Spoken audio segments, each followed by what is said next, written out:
So we had a couple of questions come in over the break. Paul hopes that Repeat does really well. Thank you, Paul.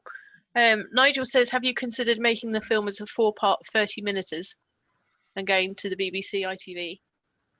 Yeah, I spoke to our composer about this because there's a seed of what the film's about, and it could easily have been a TV series as well, we think.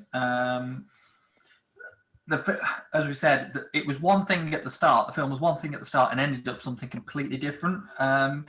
Luckily, when you have one of those thoughts just before you go to bed, and you usually write them down, and then the next morning they're absolute rubbish.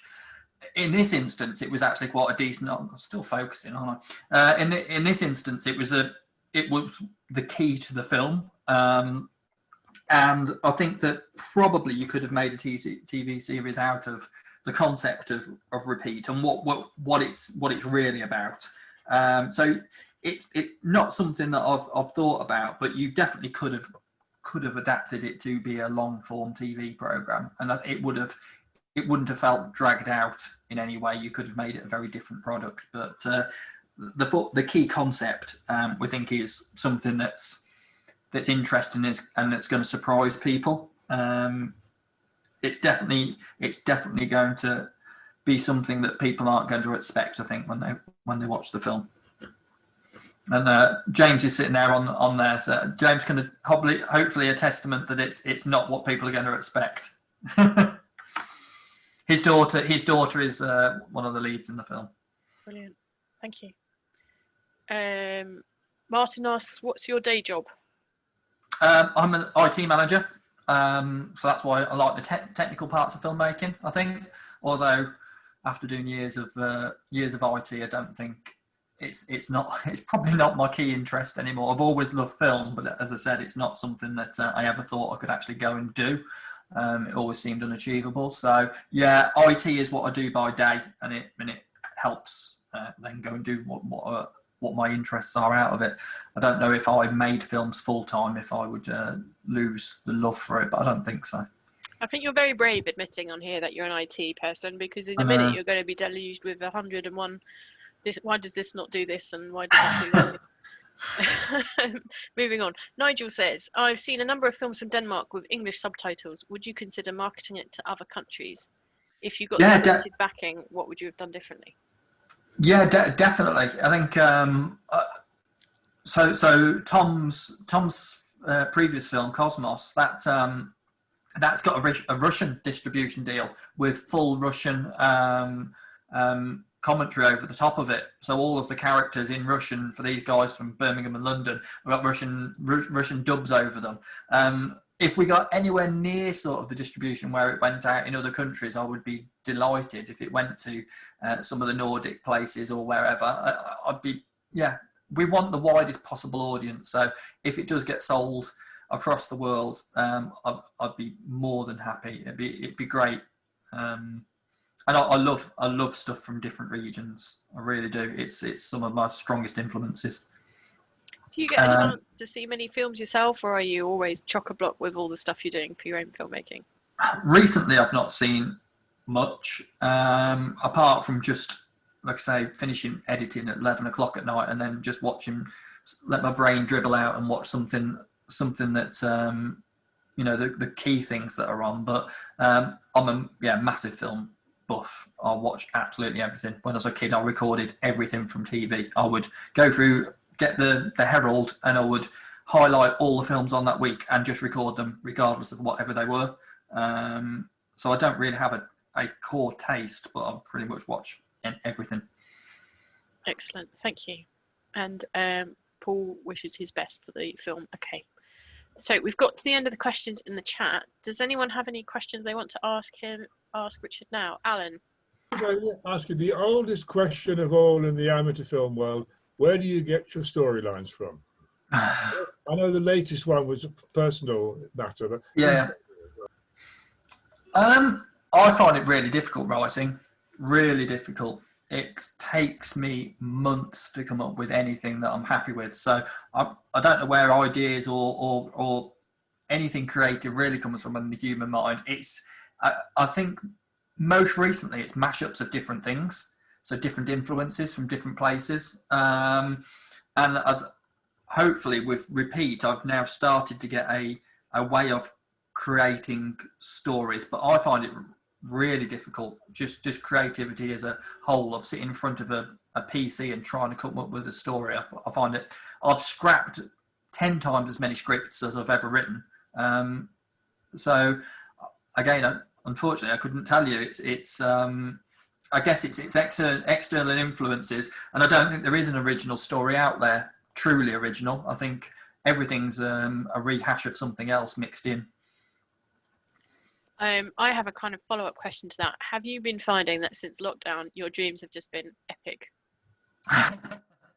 They have recently, mainly because I've hardly had any sleep. I don't know about everybody else, but my sleep pattern's completely out at the minute. So when I do sleep, I tend to be having some really weird dreams. Yeah, me too. Okay, I can't see anyone waving at me. If anyone wants to jump in, please jump in. You need to take off mute before you ask your question. Well, then I've got one.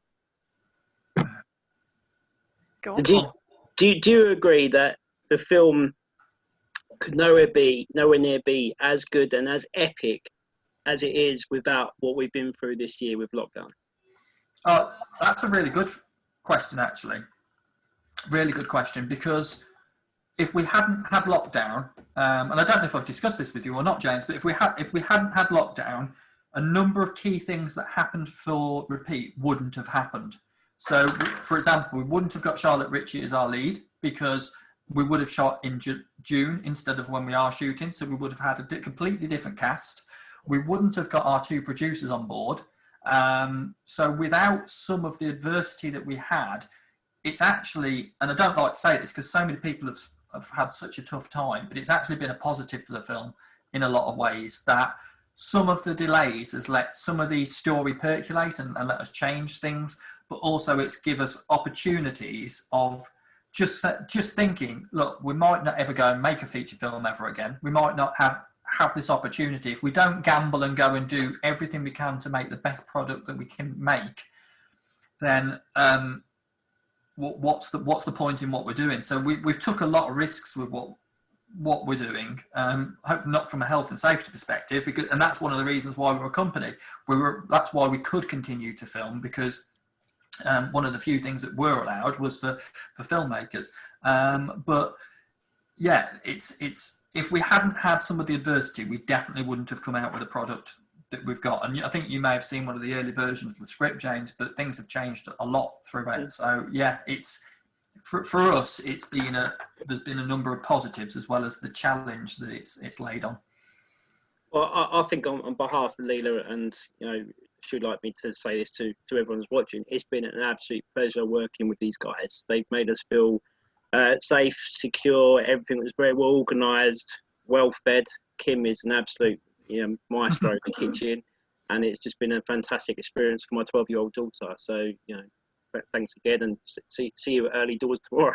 Yeah, we've got one more shoot day tomorrow, and as I say, James's daughter's an absolute star. She's amazing.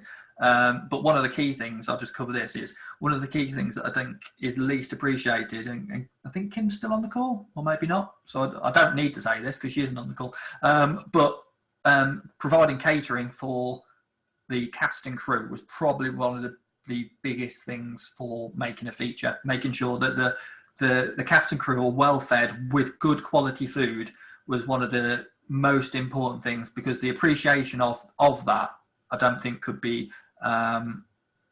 really be understood. And it sounds like a really boring thing, food, but it's so important. It's so important.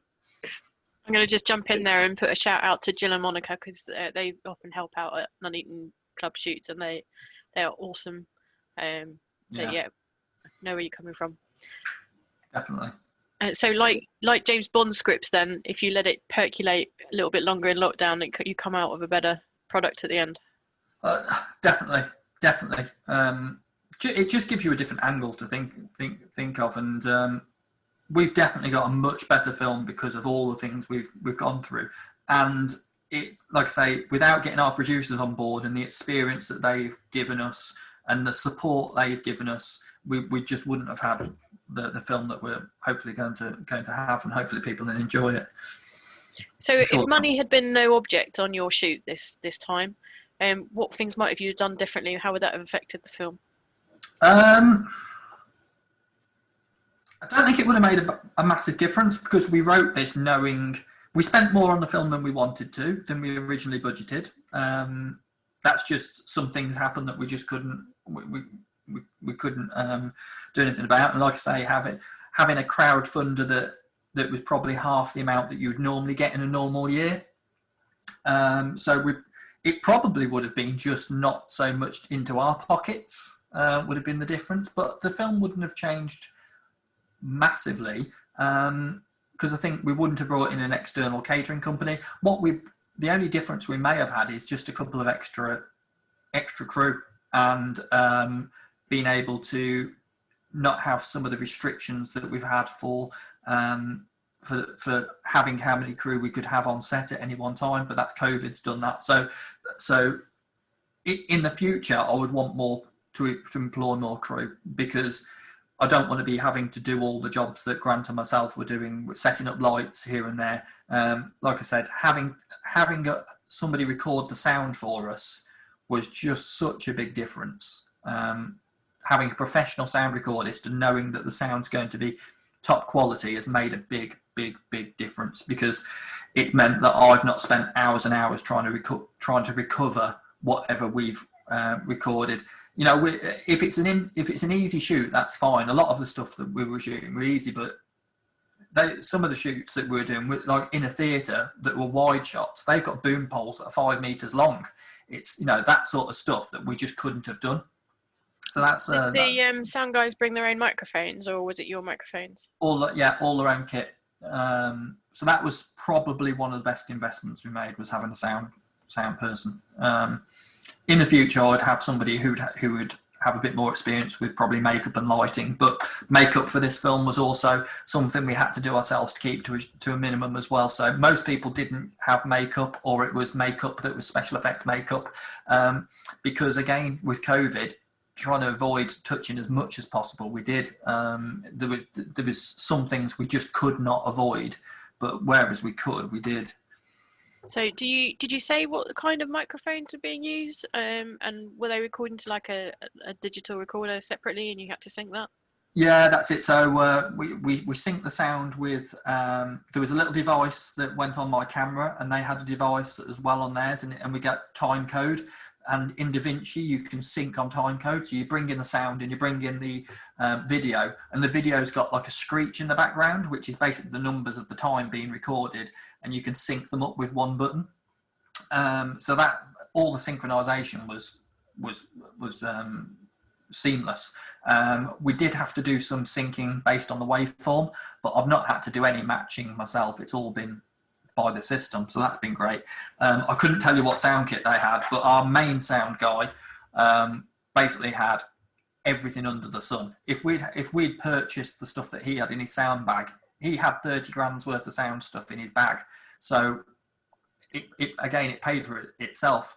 We couldn't have hired just the kit for the price that we got our sound guy in for. So that was a massive bonus. And unless I'm doing, like we're doing tomorrow, we're doing a pickup day where we're not really doing much audio stuff, I'd always get a sound guy from now on, because they pay for themselves on time. Brilliant. Okay. So a few more questions have come in on the chat window. Would you accept people sending you scripts? Is that how you want to get stories, or is it stories that you want to invent yourself? Stories I want to do myself, I think. I find it really difficult. And that sounds really egotistical, but it's not.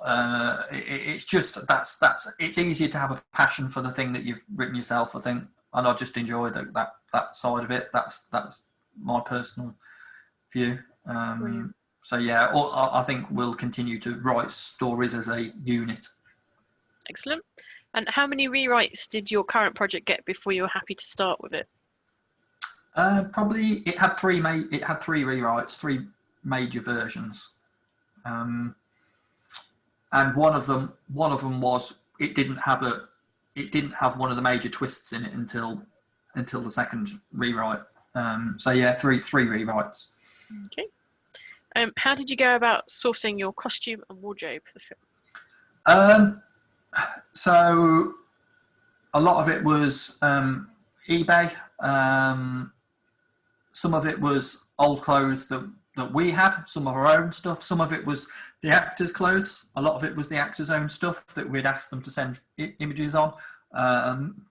But it was an important. It's a costume again. Is for me, it's as important as production design.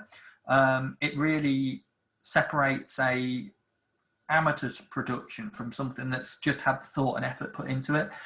In the past, we've done charity shops, but again, this year's just rolled that out completely. Being able to go to charity shops and get that sort of stuff. And charity shops aren't always the cheapest place to get stuff now. It used to be, but stuff can be quite expensive. So yeah, mostly it's been from eBay or things we've had, or the costumes that our actors have had. So even from Charlotte, she brought her own clothes for a lot of the stuff. There's a few things we got from Primark for her, but most of it was her own clothes. And I'll go in while we're in that sort of area. We bought probably one of the biggest costs we've had was buying production design things, and we bought most of that from Facebook Marketplace. We couldn't have made the film if we'd bought everything new. And the amount of things that we got from Facebook Marketplace for a £5 here or a £10 there, it all added up to quite a big number in the end. But it's the production design is hopefully quality because we've been able to do that. And you can argue it's more ethically renewable and sustainable that way as well. We've sold a lot of it back on again then. So we purchased a load of second-hand stuff and then we've sold it back on. Exactly, otherwise it'd be wasted. So we actually made a profit on one thing, which is brilliant. We bought a desk and then it's gone back out for a profit, so that's nice. But overall, I don't think we will. Going to end up with a load of weird things in my garage at the end of this, though. I think everybody who's done Amjam's been there. We've got some Egyptian columns in the garage waiting to be disposed of. Brilliant, thank you. Two questions now. How did you manage then with the builders next door? You mentioned that you had builders next door.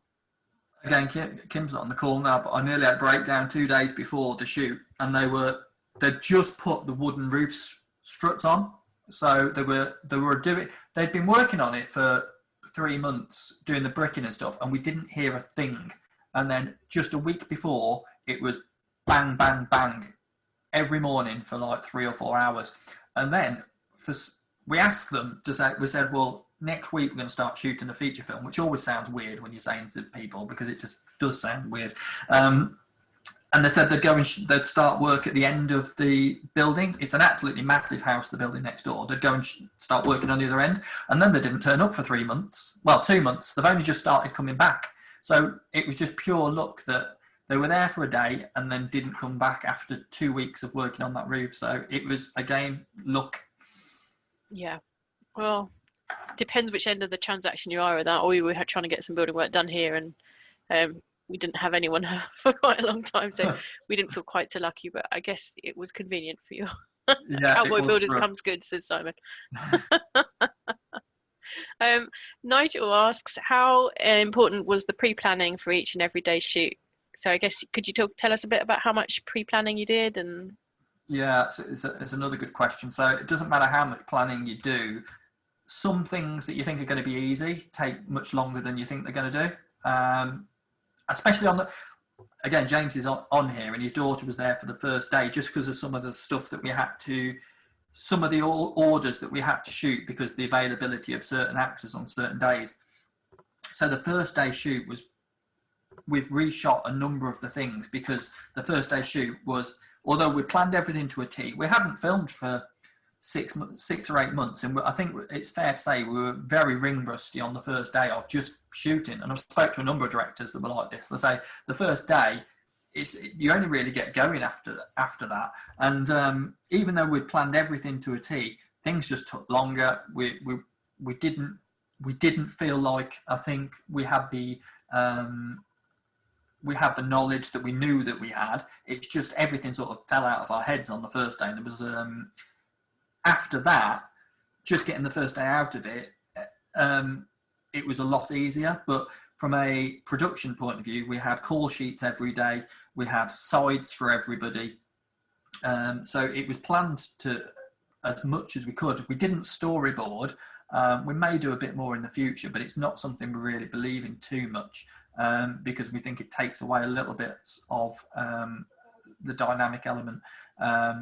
What we tend to do is, Grant and myself as the cinematographer, we tend to try and shoot a version of that just between ourselves, a version of the scene, to see what it's going to look like and get the camera angles as much as possible in advance. COVID did put pay to that, so we didn't get some of the pre-prod that we would normally do in the way that would normally work. But it got easier. Basically, it got easier as we went along, and following a production structure helped. So there was, again, it got better as we got along, I think.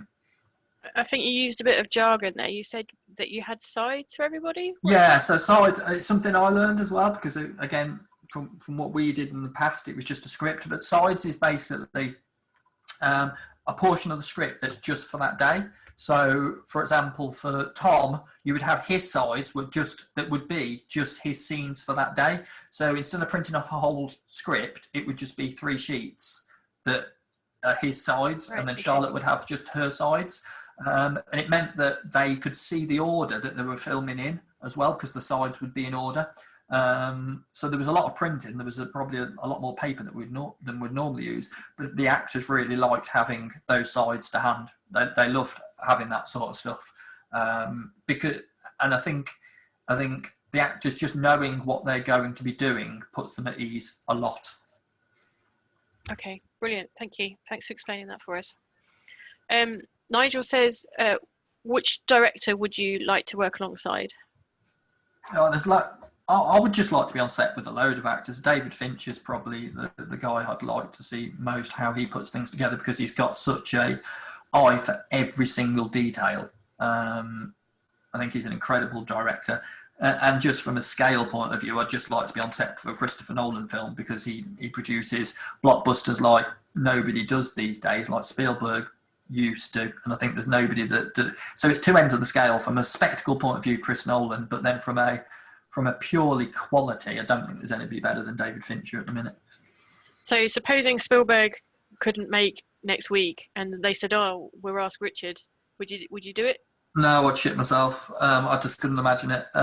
It's the amount of things they have going on in their head at any one time. It's I don't think film directors, the actual whole, what film directors do at that scale is appreciated enough, and especially people like Spielberg, whose mind for imagery is just crazy.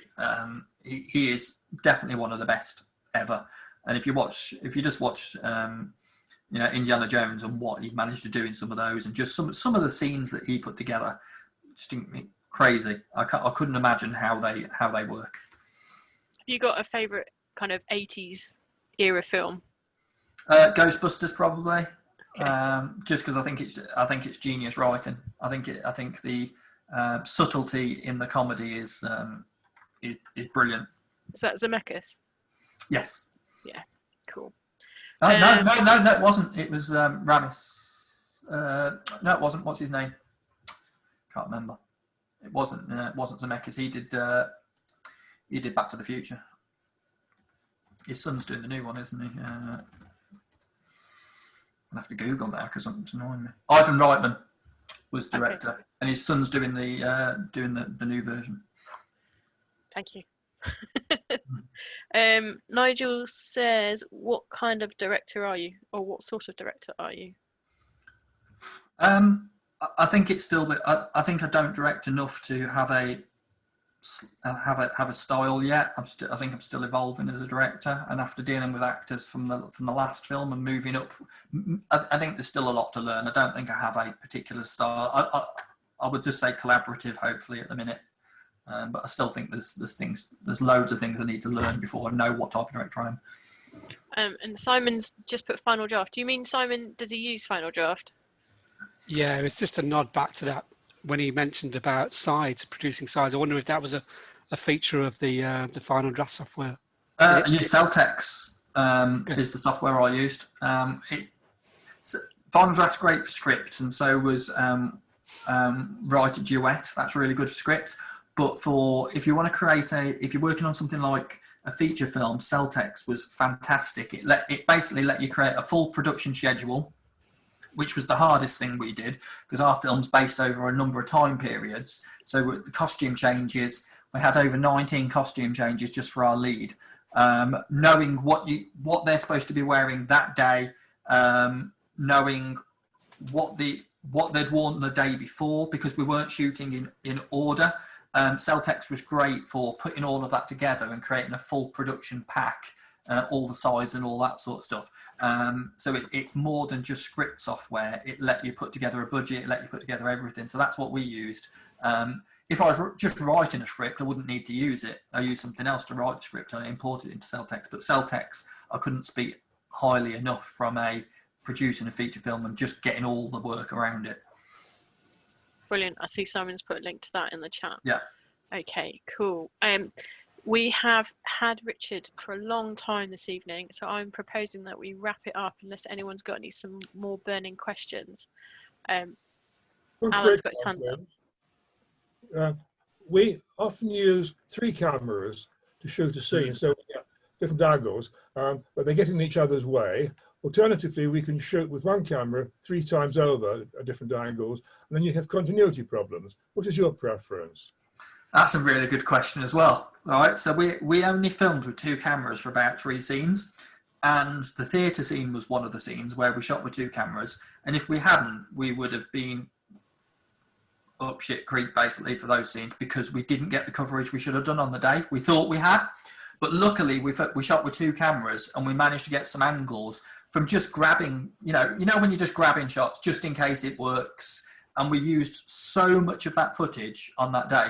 So in the future, we are planning to use 2 cameras much more. And using this, we're hoping to release, well, we will release the film in 4K. Having the 6K camera let us crop in as well. So we managed to get multiple shots with the 6K. So not all scenes allow for it because you are cross shooting and you're going to see the other camera. But certainly we bought 2 cameras because we thought, if one's on a crane and one's on a slider, we can quickly switch over. That's why we had 2 cameras, because we knew that our time constraints of making a film were going to be massive. We always knew that it was a really, really tight schedule for making a feature. So having 2 cameras was one of the keys. In the future, we're going to be shooting with 2 cameras much, much more, I think, much more. Brilliant. Great question, Alan. Thank you. Nigel's got another one. When you're doing the edit, how often when you're editing do you go, oh, we need to reshoot this, or would you like to reshoot it?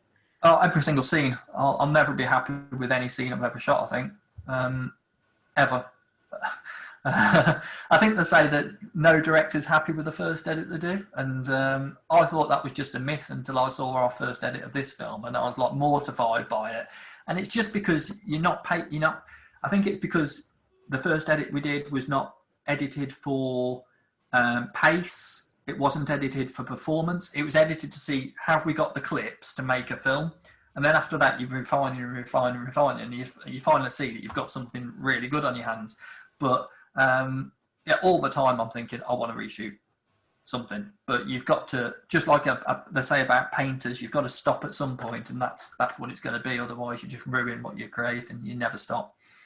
Great answer. Thank you. Okay, last call for any other questions. I can't see anyone waving at me. If you are burning to ask a question, please jump in. Okay, I'm drawing a line there. Oh, I think Spielberg said, films are never finished, just abandoned, says Martin. That's great. Yeah, it's just so true. You can be fiddling around with stuff forever. Brilliant. Thank you, Richard, so much for spending your evening with us. I know we're still in lockdown, but I'm sure there are other things you could have done with your time, like more editing and things like that. So we do appreciate your time, and I can see lots of thumbs up coming up from everybody in the audience as well. So if you are on mute, if you'd like to come off mute and give Richard a quick round of applause as a thank you, but other people would just put their sound. Thank you. I've just checked on Amazon Prime. We can go and see Neville Rumble on Amazon Prime. It's included in your subscription. Are there any other film clips you'd like to point us at as a parting gesture?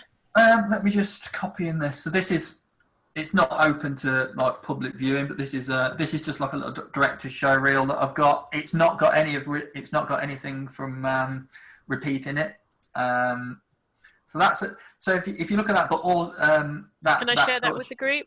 Yeah, I've just pasted the YouTube link in so you can see that. Yeah, and that's just like little clips that we've done in the past, and hopefully we'll be able to release a trailer for the film before too long. But again, because the distribution companies may want to release it with a certain look and feel to how they market it, we can't release our own trailer until they basically say so. So until we've got a production company on board, they might not want to market it one way, and they might want to market it another. So although we have got a trailer in the background for selling the film, it might not be anything like that when it's released, and the posters may be completely different. It's once you've sold the film, it's out of your hands basically. So that's why you can't do too much marketing, and that's why those photos that Grant took, who's there in the corner, that's why we can't release those out as well, because the marketing company are really in control of it.